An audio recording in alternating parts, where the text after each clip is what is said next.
Maani and Colin, welcome to the Checkup. I look forward to talking to you today about the independent student analysis, but thank you both for leading it.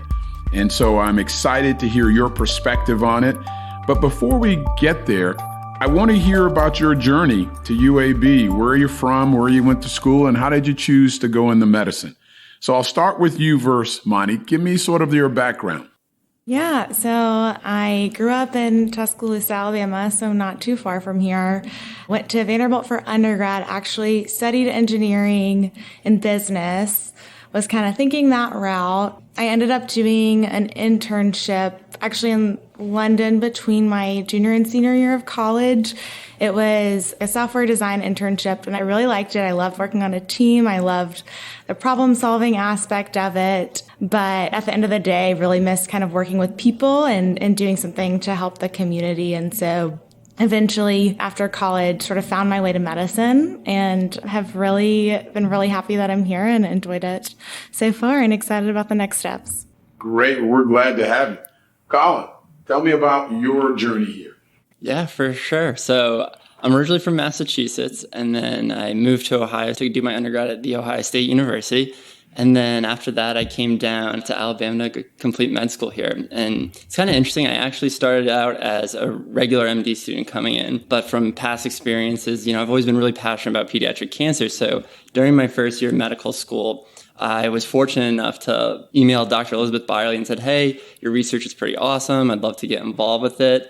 And that soon turned into eventually thinking about applying to advanced transfer into the MSTP program here, because it is an awesome program with incredible people. And no joke, one of the tipping points for me to go into the program was I was an orientation leader for the MS1 class when I was in MS2. And I heard you talk to the MS1s and say, I wish, I was able to potentially take time to do an advanced degree. And you gave your story about how, you didn't necessarily go into internship after that offer during your third year. And I was like, okay, maybe it wouldn't be such a bad idea to go do that. No, the journey is worth considering and taking time to be thoughtful, and I'm glad you made that choice. Now, by virtue of the world we live today, I've been in Boston twice this morning. So I visited your home state a couple of times, and that's the neat thing about our pandemic and the virtual world we live in. But I'm glad to welcome you to the South. The Ohio State University, a good friend of mine supports that school. I have some close friends there, so I know you're quite proud of your institution, as well as you are, Maani, of your institution in Nashville.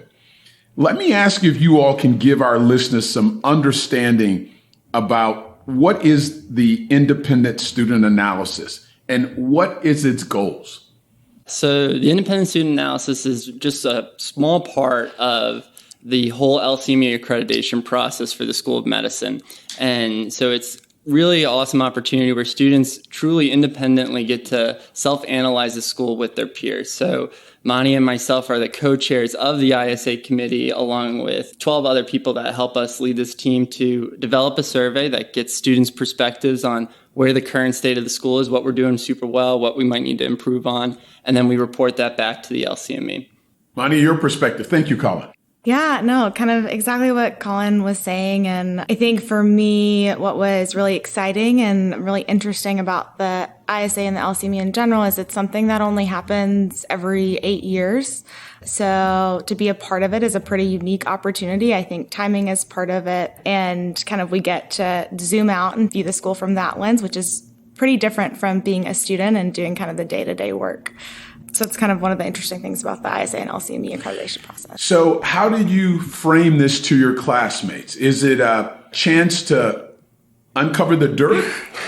Is it a chance to fix the problems? Is it an opportunity to improve who we are? How have you framed it to them? And obviously your engineering background really is about fixing things and designing things. How have you positioned this to your classmates? Yeah, so one of the things that we wanted to make sure is that we had good participation, not just from kind of a small group of students, but we had good participation overall. And I think we've been fortunate, and that's the case. And that's thanks to our wonderful survey promotion committee as well. But I think one of the things that we've all said is that this is a chance. We've kind of stressed that this happens once every 8 years. And we have also talked about changes that have come from previous surveys.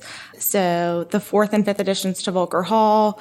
The Office of Diversity and Inclusion was, I think, also sort of updated and by results from the survey, and then the Office of Service Learning as well. And so that's something we've talked about. And we've also just kind of really played that this is sort of your chance to tell us what we did well as a school, what we didn't do well, and kind of make it better for the next group of students. I think we've all benefited from classes above us giving feedback. So sort of our turn and chance to give back in that sense. Great. Colin, your perspective on this? Yeah, so Dr. Vickers, I don't know if you've ever had the chance to be in the elevators of Volker Hall after a test. Medical students have this incredible ability to say how they feel. But in all seriousness, though, students, I think at UAB, it's a unique community where they really are looking forward to how can we make this best for the next generation of students that come here. And Maani said it really well. Renita Daniels, who's in charge of our survey promotion, did an incredible job and had a catchy tagline about invest in UAB. And if you did the survey, you received a vest that had a UAB branded on it. But I think students are really looking forward to saying, okay, this is what we think the school is doing well, and here's how we can improve it as well.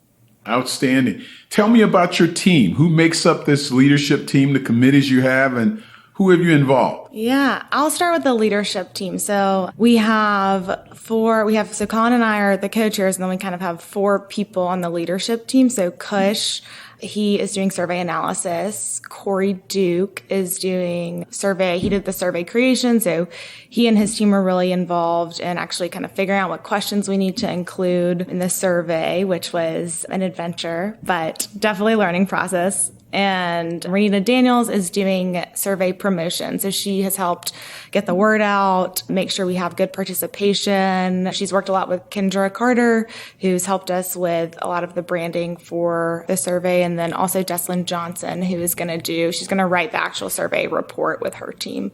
Those are our 4 people on our leadership team, and I'll let Colin take the rest of them. Yeah, so from the leadership team, each of the kind of committees has their own student members. And so as a leadership team, we reached out to these individuals who we thought would be a great contribution to help out at different points during the year. So for example, during survey development, we had Will, Obi, Shefa. They did an incredible job helping us put together the survey because it was a beast and definitely a lot of work went into it. And then I definitely want to give a shout out to Kent and Mackenzie who helped out with survey promotion. We have Ryan and Priscilla who are doing work with Deslyn to help us get the report all in work. And they're doing that too while they're also studying for their Step 1 board exam, which is incredible. And our survey analysis, which has 2 MS1s on it, Jana and Megna are helping Kush there get us the results we need to see. Yeah, this is an amazing story. I mean, you've seen this concept of teams from probably elementary school to middle school to high school to college. And now you're a team with really enriched with all-stars, right? You have a group of people who you bring to the table who by virtue of just what they've been through are pretty talented individuals. What's it like managing a group of all-stars, which can also mean egos and abilities and ideas?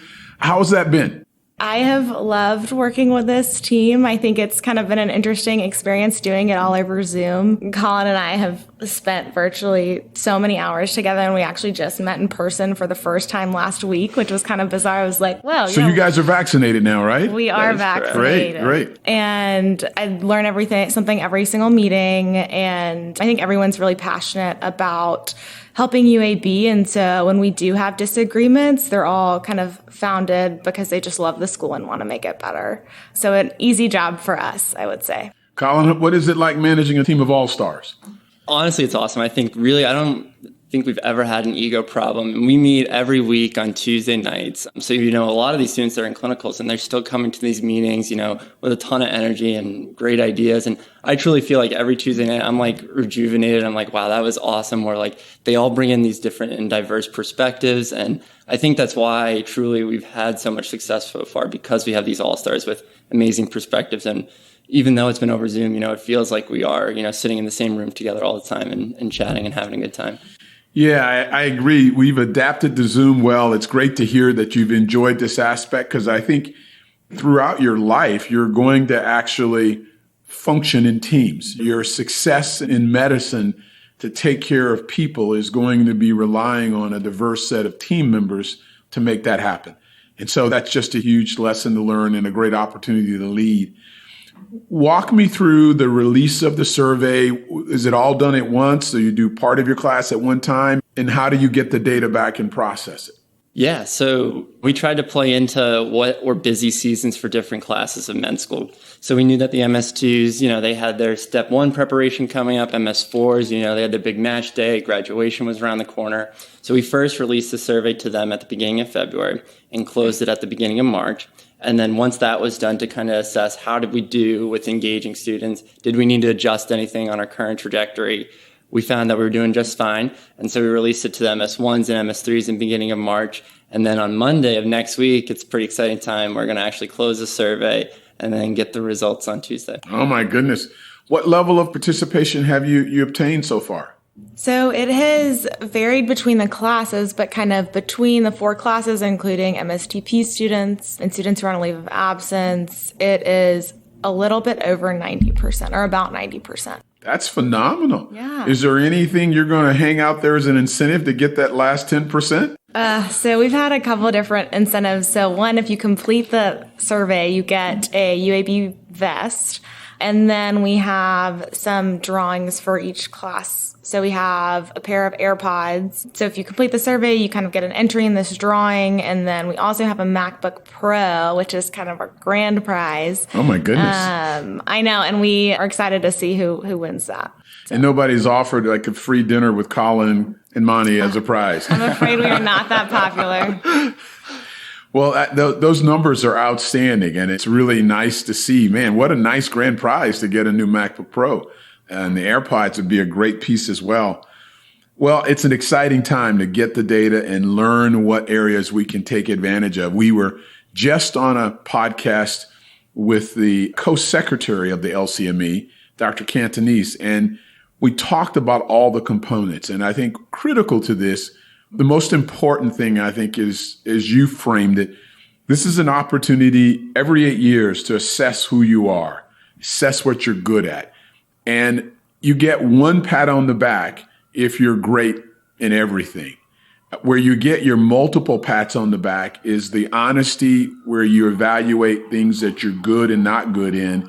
And where you get your reward is your willingness to say, this is how we're going to address it. You get punched if you ignore things that are there and you don't address them, but you give an opportunity once you see them and you have a plan to do so. So I think that framing is important. It's an opportunity, as you all have said, to make things better and to actually set the footing and raise the bar of opportunity for those who are coming after you, which is so important.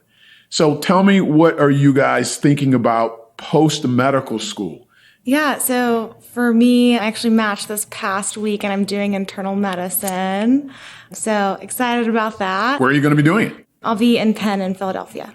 Outstanding. So, great for you. You'll enjoy Philadelphia. Penn's a great place. And I have a daughter in school there, so you'll really enjoy it. Colin, what are you thinking about? Yeah, man, that's far away from me. But no, I think my goal would be right now is to go into pediatric surgery and then hopefully one day work at an academic institution where I can do research and teach.